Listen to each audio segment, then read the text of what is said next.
Okay, let's have other sample problems that would help us understand the idea behind resultant vectors and the component of each vector. So let's take, for example, um, in activity 1, you are asked, find the component of the following vectors.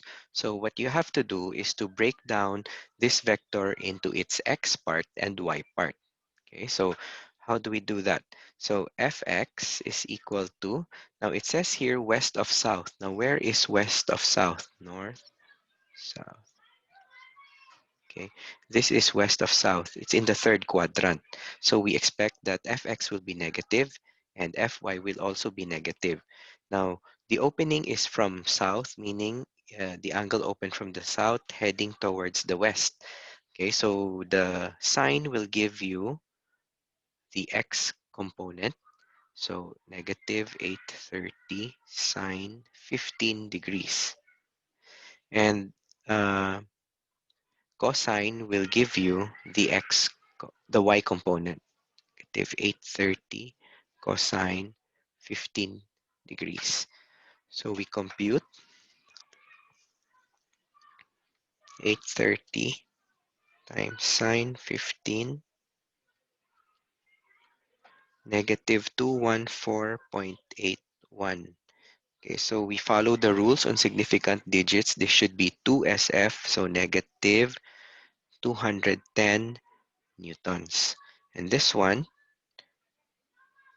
830 times cos 15,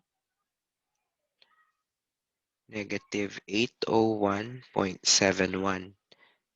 And following the rules on significant digits, this will be negative 800. But we put a bar on top of 0 to indicate that this is two significant figures. Okay, so for the second problem, you have 420 feet at 35 degrees north of west. North of west is in the second quadrant here. Okay, so the y is positive, the x is negative. And this is off west. So 420, okay, x is negative. And then since this is off west, we have to use cosine to get the x part. And then for Fy, it's positive 420 and sine 35. Okay, let's solve for the components.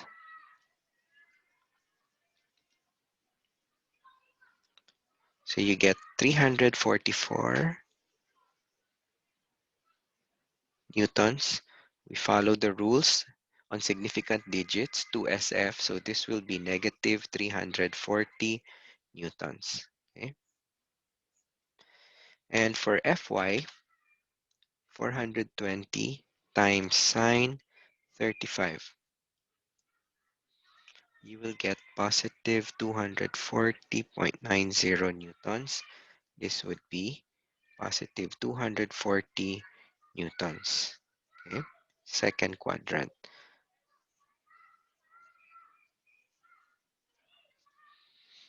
Now let's go to the second type of problem. In here, you are given the x part and the y part, and you are asked to get the resultant. So it's the reverse of what you did in part 1. In part 1, you broke it down, you broke down the vector into its x part and y part. Here, you're going to get the resultant. So what do we use? We use the Pythagorean theorem.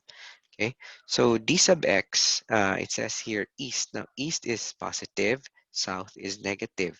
Okay, so the d sub r is equal to the square root of 85 squared plus negative 90 squared. Okay, so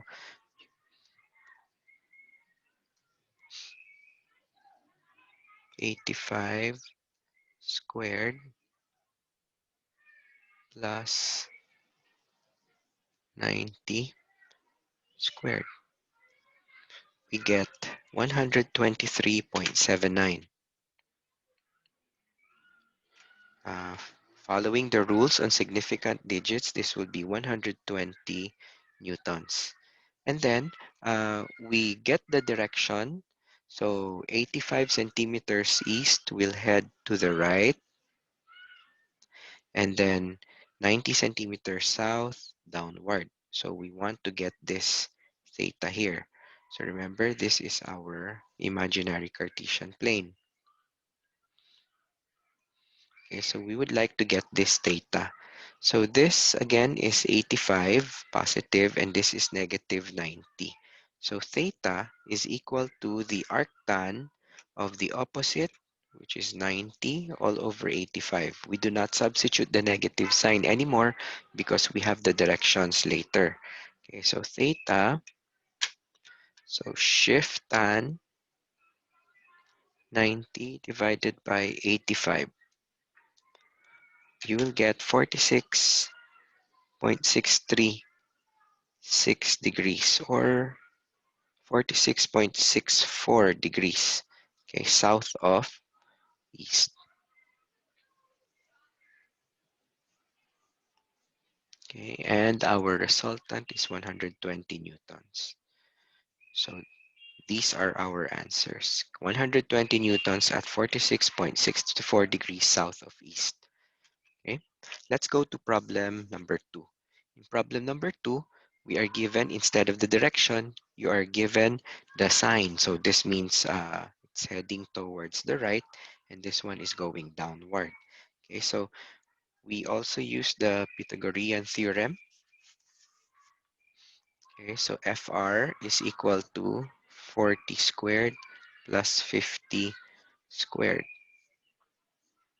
Okay, what do we get?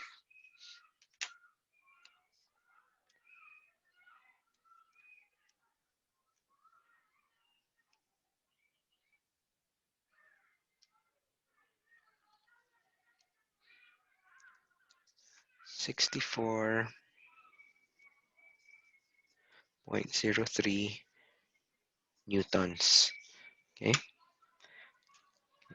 sorry for this. This one should be centimeters, by the way.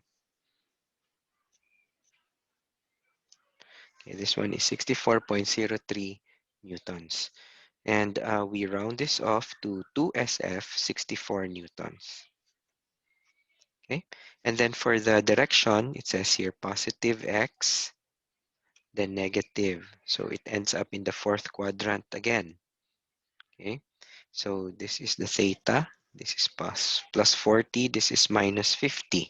So theta is equal to the arctan of the opposite over the adjacent side. Let's solve for theta. Shift tan 50 divided by 40. Okay, it's 51.34 degrees south of east. Okay, so again, if you have time, please solve the following problems again at home. Thank you very much.